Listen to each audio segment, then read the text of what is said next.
지난해 도내 사망자 수가 1년 전보다 431명 늘었는데 원인을 보면 암이 가장 많고 간질환은 상대적으로 비율이 높았습니다. 양양군에 설치된 방범용 CCTV가 관리 따로 운영 따로다 보니 고장난 채 수개월 동안 방치된 것도 있습니다. 아프리카 돼지열병이 확산되면서 강원도 유입을 막기 위한 방역 작업이 한층 강화됐습니다. 2019 양양송이축제가 최고의 선물 양양송이 황금빛 힐링 소그로를 주제로 오늘 개막해 양양 남대천 둔치에서 오는 29일까지 이어집니다. 안녕하십니까. 뉴스데스크 강원입니다. 지난해 도내 사망자 수가 1년 전보다 늘어난 것으로 나타났습니다. 사망 원인으로는 암이 가장 많았고 간 질환은 상대적으로 비율이 높았습니다. 김인성 기자가 오늘 첫 소식 준비했습니다. 지난해 도내 사망자 수는 11,976명으로 1년 전보다 431명 늘었습니다. 전국적으로도 고령 인구가 늘면서 사망자 수가 13,000여 명 늘었습니다. 강원도의 연령 구조를 보정한 연령 표준화 사망률은 인구 10만 명당 347.9명으로 충북, 경남, 경북, 전남에 이어 5번째였습니다. 사망 원인별로 보면 간 질환의 경우 인구 10만 명당 12.6명으로 전국에서 가장 높았습니다. 암 종류별로는 폐암은 인구 10만 명당 22.1명으로 세종시에 이어 전국 두 번째로 높았고 간암은 15.2명으로 경남과 전남에 이어 세 번째였습니다. 위암과 대장암, 알츠하이머와 당뇨병은 전국 평균보다 낮았지만 주요 사망 원인인 심장질환, 폐렴, 뇌혈관 질환은 전국 평균보다 높았습니다. 질병 이외의 원인 가운데 교통사고 사망자 수는 인구 10만 명당 9.3명으로 전국에서 6번째였고 자살은 26.1명으로 충남북과 제주에 이어 4번째로 많았습니다. 통계 자료를 근거로 해서 각 시군 보건소에서 매년 보건 사업에 대한 추진 방향과 또 의료 정책 수립에 활용을 하고 있거든요. 예를 들어서 간질환이 높은 시군은 절주 사업을 강화하든지 자살률이 높은 시군은 자살 예방 사업을 강화하든지.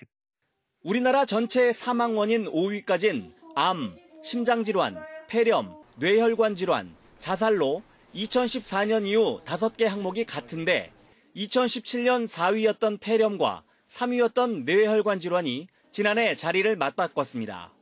MBC 뉴스 김인성입니다. 아파트 입주 시기가 코앞으로 다가왔는데 아파트 내 신설학교 개교까지는 1, 2년을 더 기다려야 하는 상황이 반복되고 있습니다. 입주 예정자들의 항의가 이어지는가 하면 학생들이 인근 학교에 배치되면서 학교 과밀화도 심해지고 있습니다. 허주희 기자입니다.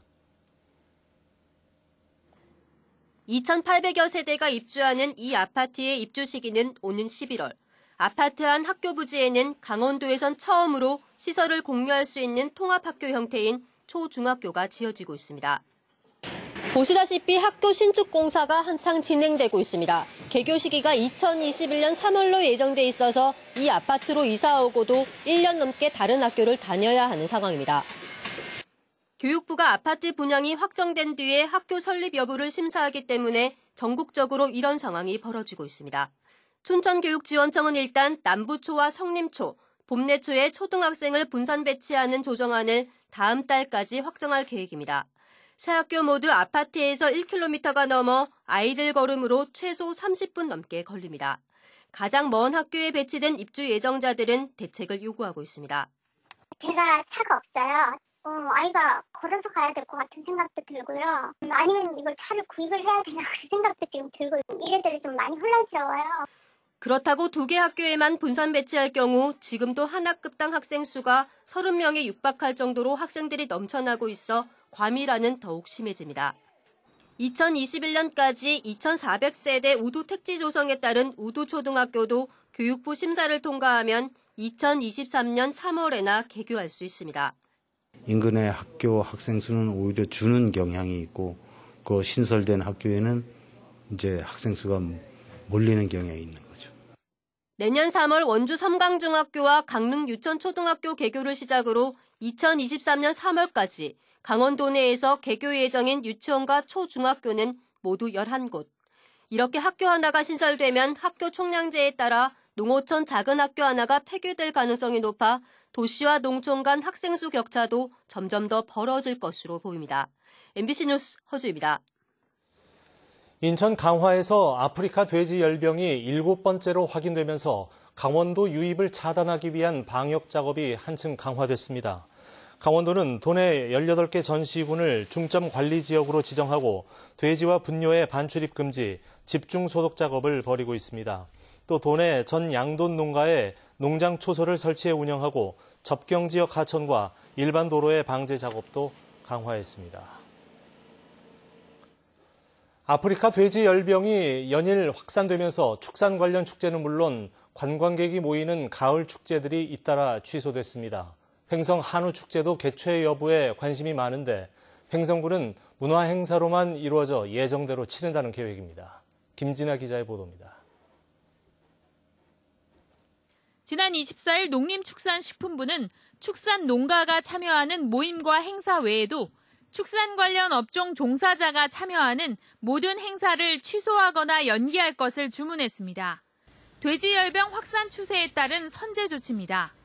그럼에도 횡성 한우 축제는 예정대로 다음 주 축제를 진행하기로 했습니다. 축산인도 없고 살아있는 가축도 없는 문화 먹거리 축제라는 이유에서입니다. 축종별로 참여하기로 했던 축산인들의 홍보 행사도 제외시켰다며 서울에서 한우탈을 쓰고 대대적인 축제 홍보를 벌이기도 했습니다. 횡성 한우 축제는 지금 15억 이상 투자가 됐으며 지역 경제에 막대한 영향을 미치기 때문에 개최가 돼야 되는 게 당연하다고 생각하고 있고요. 하지만 축산 관련 종사자가 한우 발골 퍼포먼스를 선보이고 축산기업 중앙회가 한우를 판매해 정부의 방역 지침에 어긋난다는 지적도 일고 있습니다. 반면 울산은 발병 지역과 거리가 먼데도 비슷한 시기에 개최 예정이던 한우 불고기 축제와 한우 축제를 전면 취소했습니다. 충남 홍성도 대표 특산물 축제와 다음 달 한우 축제를 취소했고 축산과 관련이 없는 가을 축제들까지도 방문객들이 행여나 병을 옮기지 않을까 막판까지 고심하다 줄줄이 취소됐습니다. 저희가 1년 동안 이제 큰 예산을 들여서 준비했지만 축산 농가들의 어떤 고통을 저희가 방지하기 위해서 다음 주 열릴 홍천 인삼 명품 축제도 인삼 판매 행사를 제외한 개장식과 공연 등의 부대 행사를 대폭 간소화하기로 했습니다. MBC 뉴스 김진아입니다. 양양군의 방범용 CCTV가 관리가 허술한 것으로 나타났습니다. 연말까지 새로 통합 관제 시스템을 만들기에 앞서 실태 조사와 보완이 우선 필요해 보입니다. 박은지 기자가 취재했습니다. 양양 5일장이 열렸던 지난 19일 남대천 둔치 인근 주차장에 중국산 포장재가 무더기로 버려졌습니다. 동네 주민은 박스를 바꿔치기에 농산물 원산지를 속인 정황이 의심된다며 농산물품질관리원에 신고했습니다. 방범용 CCTV 석 대가 주변에 있었지만 모두 고장난 상태여서 도움이 안 됐습니다. 강력범죄가 일어났을 때 이런 영상들이 중요한 역할을 하는 건데 이게 세 대가 다 고장났다고 했을 때에는 양양군에 설치된 어떤 방범용 CC 카메라도 그럴 수 있다는 생각이 듭니다. 현재 양양군에는 모두 170여 대의 방범용 CCTV가 운영되고 있는데 설치와 보수, 교체는 양양군에서 담당하고 실제 운용은 경찰이 하고 있습니다. 경찰이 장비에 이상을 발견하면 군청에 알리고 다시 군청에서 업체에 수리나 교체를 요청하고 있습니다. 문제의 장비도 지난 5월에 수리를 했는데 다시 먹통이 된 걸 이번에야 발견한 겁니다. 설치는 저희 양양군에서 하는 사실 서버는 경찰서에서 관리를 하다 보니까 운영 관리에 문제가 있었던 것 같습니다. 그래서 저희가 이제 그런 문제점을 보완하고자 CCTV 통합 관제센터를 설치를 금년 내에 완공이 되면 양양군은 설치와 관리, 모니터링이 제각각인 CCTV 운영을 모두 한 곳에서 하는 통합 관제 시스템을 구축하고 있습니다. 방범용뿐 아니라 산불 감시, 교통 단속 등 300여 대가 함께 운용됩니다. 양양군 통합 관제 시스템을 새로 만들고 있는 상황에서 현재의 CCTV 관리 체계에 허점은 없는지 전체적인 조사와 보완이 필요해 보입니다. MBC 뉴스 박은지입니다. 친딸을 수차례 성폭행해 아이를 낳게 만든 뒤 그 아이를 유기했던 사건, 올 초에 원주에서 발생해 충격을 줬는데요. 법원이 인면수심 아버지에게 이례적으로 검찰의 구형량보다 많은 중형을 선고했습니다. 이병선 기자입니다. 지난 2월 새벽 시간 강원도 원주의 한 복지시설 앞에 갓난아기가 버려졌습니다. 아이를 버린 45살 A씨는 반나절 만에 영아 유기 혐의로 붙잡혔는데 알고 보니 아기는 A씨 친딸의 아이였습니다. 조사 결과 A씨는 2017년 말부터 1년여 동안 자신의 딸을 성폭행하고 이로 인해 딸이 출산을 하자 아기를 유기한 것으로 밝혀졌습니다. 춘천지방법원 원주지원은 오늘 1심 선고 공판을 열고 A씨에게 징역 15년을 선고했습니다. 앞서 검찰이 구형했던 징역 10년보다 5년이 더 늘어난 겁니다. 재판부는 판결에서 이유와 경위에 관계없이 행위를 용서하기 어렵다며 충분히 반성할 시간이 필요하다고 양형 이유를 밝혔습니다. 그럼 법원이 검찰의 구형보다 무거운 형을 선고하는 일은 상당히 드문 일이고 대법원의 양형위원회에서 제시한 기준에 보더라도 매우 무겁게 다스린 사안입니다. 재판부는 또 A씨에게 성폭력 치료 프로그램 80시간을 이수할 것과 아동 청소년 관련 기관 취업 제한 명령 10년을 함께 선고했습니다. 다만 검찰이 요청했던 전자발찌 부착에 대해서는 범죄 반복 가능성이 낮다며 기각했습니다. MBC 뉴스 이병선입니다.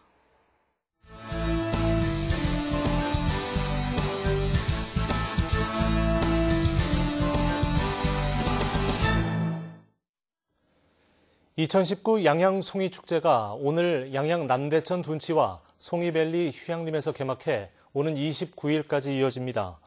최고의 선물 양양송이 황금빛 힐링 속으로를 주제로 열린 이번 축제는 양양송이만을 판매하는 송이 명품관을 비롯해 각종 체험, 홍보 부스가 마련됐고 송이 보물찾기, 문화예술 공연 등 40여 행사가 열립니다. 또 부스 운영 시간을 저녁 8시까지 연장하고 야간 공연과 버스킹 공연 등으로 볼거리를 더했습니다. 강원도의 폭염 열대야 일수가 점점 증가하고 있습니다. 강원지방기상청에 따르면 올해 강원도 폭염 일수는 14.7일로 평년에 비해 5.5일 많았고 열대야 일수는 10.5일로 7일 많았으며 첫 폭염 발생일도 한 달 앞당겨졌습니다. 강원지방기상청은 여름철 시작일이 점점 빨라지고 종료일은 늦어지고 있다며 1973년 이후 여름 일수가 점차 증가하는 추세를 보이고 있다고 밝혔습니다. 올해 강원도 소방차들의 평균 현장 도착 시간이 여전히 전국에서 가장 느린 수준인 것으로 나타났습니다.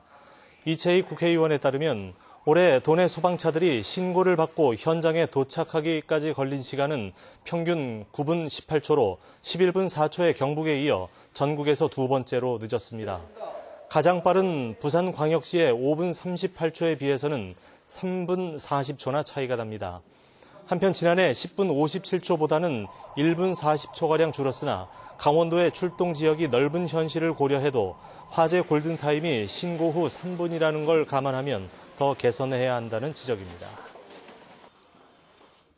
강릉 공립단설유치원의 규모가 절반으로 줄여서 추진됩니다. 강릉시와 강릉교육지원청에 따르면 당초 12학급 226명 수용을 목표로 추진했던 강릉 공립단설유치원의 규모를 6학급 108명 정원으로 축소해 옛 중앙초등학교 부지에 건립합니다. 다음 달 강원도 의회 승인을 거쳐 예산이 반영되면 내년부터 공사에 들어가 오는 2022년 3월에 개원할 예정입니다. 한편 강릉 어린이집 연합회는 강릉 지역 출생아가 500명가량 줄면서 어린이집도 40개 정도 줄었다며 공립유치원 신설에 반대했습니다. 양양군 육아통합지원센터 설치 사업이 국무조정실 균형발전위원회의 2020년 생활 SOC 복합화 사업에 선정됐습니다. 양양군은 사업비 138억 원을 확보해 2021년까지 양양읍 군행리 17번지 일원에 국공립 어린이집과 초등학생 방과 후 돌봄을 담당하는 다함께 돌봄센터를 신축합니다. 육아부터 초등 돌봄 서비스까지 원스톱 맞춤형 교육복지가 제공되는 육아통합지원센터가 건립되면 양양 지역 9개 어린이집은 통합 운영됩니다. 고성 산불 피해 이재민 지원을 위해 어르신 맞춤형 임대주택이 건설됩니다. 고성군은 한국토지주택공사와 협약을 맺어 토성면 안흥 2리 마을에 사업비 20억여 원을 들여 연립주택 15호를 건립합니다. 뉴스를 마칩니다. 고맙습니다.